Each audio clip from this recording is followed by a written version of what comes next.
dictator.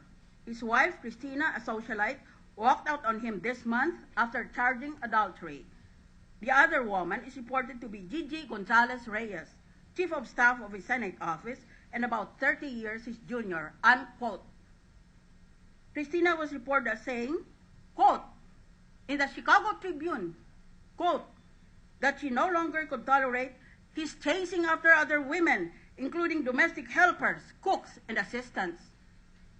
For emphasis, he's chasing after other women, including domestic helpers, cooks, and assistants. Walang pinapatawad ito. Kaya ayaw kong tumabi sa kanya, baka mamaya na-HIV ako. This is eyewitness testimony that Enrile is psychopathic and urgently needs treatment for his sex addiction. There's a sex addict in the Senate, if you don't know. In an interview with Enrile on 25 January 2012, the inquirer said that after Gigi earned her law degree in 1988, she joined Enrile law firm. At that time, Gigi was married to lawyer Rodolfo Inky Reyes. Enrile caused Inky to be appointed to the CESA, located at the northeastern tip of Luzon mainland, about 620 kilometers north of Manila. Sinidyos niyang babae, ang lalaki, pinapunta niya doon sa malayo. Di naghiwalay. The Reyes couple eventually separated.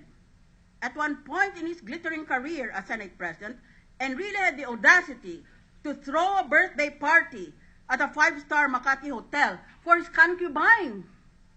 Nag-birthday party para sa kirida niya, to which he was able to drag President Aquino.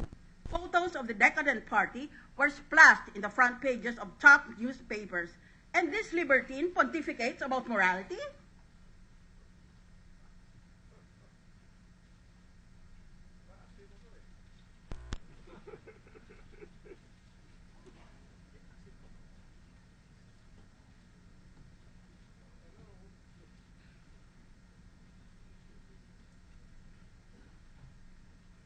To win the so-called Catholic vote, he pretended to be a determined enemy of the reproductive health law. All to naught because his son, whom he groomed to take over the family's fabulous financial empire, was convincingly defeated at the last Senate elections despite reported campaign expenses of 150.797 million pesos, the highest expense of any senatorial candidate. Gigi, together with Enrile, has been charged with plunder and has fled abroad. In her absence, the Enrile camp issued a statement that only Gigi, not Enrile, should be accused of plunder. That is his version of tough love. Number 7, Enrile in his 2012 SALN, Statement of Assets, Liabilities, and Net Worth, underdeclared his net worth at only 118 million. Despite all his posturing, Enrile's specialty is only tax law. Akala mong alam niyang lahat. Tax law pala ang specialty niya. Hence, all his properties are either abroad, in the name of others, or in the name of corporations. In 1975, during martial law, he built a residence in exclusive Dasmariñas village. 2 years later, he built a house in Valle Verde, registered in the name of Jaca Investments Corporation, his family firm. In 1985, he built a huge beach house in his prime beachfront property in Atipuan, Nasugbu, Batangas. But in his Psalm 2012, belying his wanton lifestyle, including corrupt minions and a private army on his payroll, he declared a net worth of only 118 million. His legal expertise is obviously tax evasion. Ombudsman resolution this month will decide the truth. Enrile and I are engaged in an epic battle to reveal the truth to the Filipino people. On my side, I have university students, social media netizens, Metro Manila and Visayan communities, and the crowds in the major shopping malls who instantly gather and urge me to continue the good fight.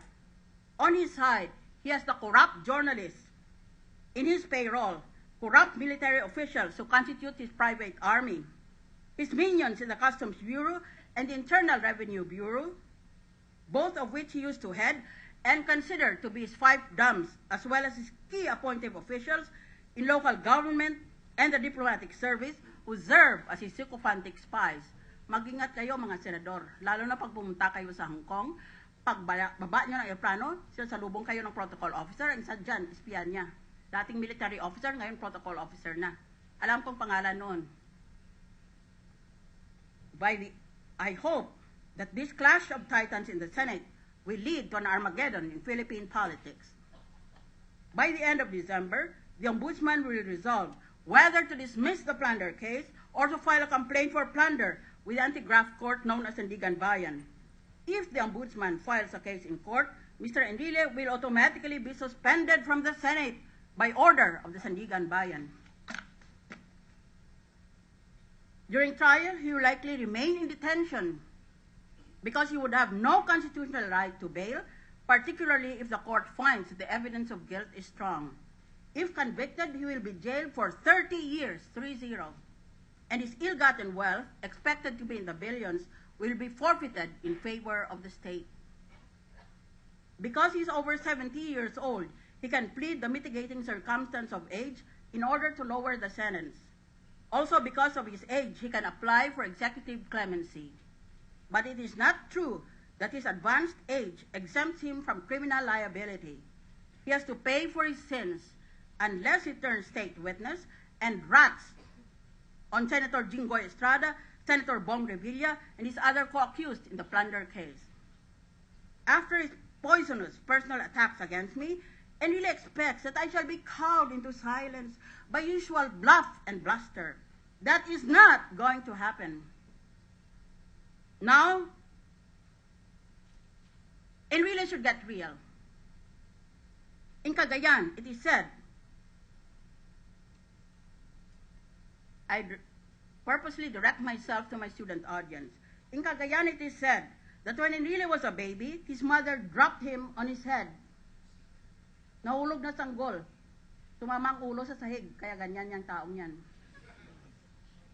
Now he is the poster boy of stem cell treatment that has long gone past its expiry date. Lumagpas na, kaya bumalik na sa natural. He looks like a female llama surprised in her bath. Ang female llama, miniature na camel, her body is all twisted and she has a very mean and violent temper. Ganun ang itsura niya. He reminds me of nothing so much as a dead fish before it has time to stiffen. If he has the courage, he should switch places with me. He should be funny and I'll be the asshole. For the most apt description of this damaged creature, I quote. This is a quotation. For years, I've regarded his very existence as a monument to all the rancid genes and broken chromosomes that corrupt the possibility of the Filipino dream. He was a foul creature of himself, caricature of himself, a man with no soul, no inner convictions, with the integrity of a hyena and the style of a poisoned toad. His charges are 20 years old. The Prince of Darkness, having no means of demolishing innocent, law-abiding, God-fearing people like me, has recycled rumors against me that were aired and which I answered more than 20 years ago when I ran for president. Maybe he's suffering from age-appropriate dementia again. Mr. Dementia tries in his clumsy way to raise suspicions about my mental health. I appear frequently on TV, and I'm widely exposed in other media. And yet, despite the repeated innuendos during election campaigns, the Filipinos have elected and re-elected me to the Senate.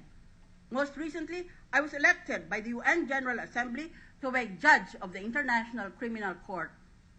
I will be the first Filipino there.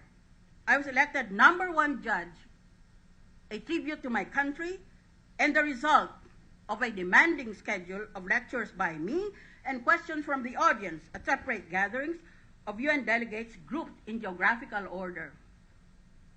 By comparison, Enrile, with his eternal philandering and unexplained wealth, desperately needs a shrink as a mental health measure. His mind is sick, 3 times sick, to use the language of Katniss Everdeen in the Hunger Games Catching Fire. Yan o. Yan, 3 times sick ka. At para lalang sigurado, ito. Enrile violated the law when he tried to pressure my husband, then a customs collector, to release a smuggled Toyota car, forfeited for failure to pay correct customs duties and charges. Forfeited na, ha? At that time, the policy of the Bureau of Customs was to forfeit smuggled cars and to use them as official vehicles for authorized senior staff. That was a policy of the Bureau. My husband was only one of the many staff who earned this privilege by exemplary work, evidenced by annual certificates of commendation issued by the Customs Commissioner. Marami sila. Nung panahon na iyon, pag smuggled ang kotse, fino-forfeit. Ibig sabihin, tapos ng proceedings. Pinukuha na ng gobyerno at pinamimigay sa mga senior staff para maging official vehicles nila at makapagtipid sila. And yet, Enrile zeroed in only on my husband. Hindi niya in-attack yung policy na yon. Ang atake niya, yung husband ko solo.